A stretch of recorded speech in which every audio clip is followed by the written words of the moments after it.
the Jamaican people book. It's all about Miss Lou and how people who knew her, what they say, and special poetry. And I just will say one stanza of one of my poems. A little stanza, come here, plenty to tell you. So no draw on your long bench and no story to tell. Alright? If Miss Lou was Prime Minister, by Tania Lou. If Miss Lou was Prime Minister, Auntie Roach would be VP. She would teach everyone to practice up them courtesy. Howdy and tanky, broke no square. Keep on your mouth.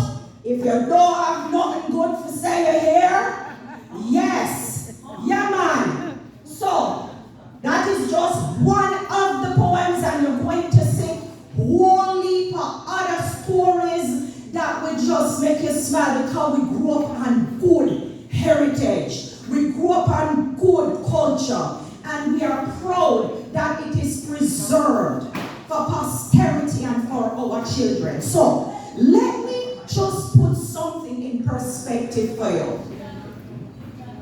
Back in the 1960s, you have to know it was a special time, because that was when Jamaicans start to grow beard and start to become man and decide them to take over and be independent from the colonialists. August 6, 1962, and during those times, Miss Lou came on the scene and she saw all the labor riots. She see when there was referendum for vote.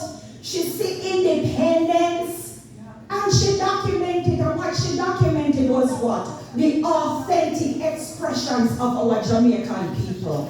Yes, we speak English, but our language is patois, coming from our African forefathers. I have to say this today because it was a revolutionary tool of freedom. The colonialists never want our ancestors to speak their African language. And as a result, them tell themselves to speak pure English. So what you think we do? We pop them and we mix up the English with the African and so forth, so forth. So you have to know, I have to give you a little context when I do this piece. Because in 1965 to 1982, Miss Lou did Miss Lou's Views. Anybody used to listen to any radio program? Miss Lou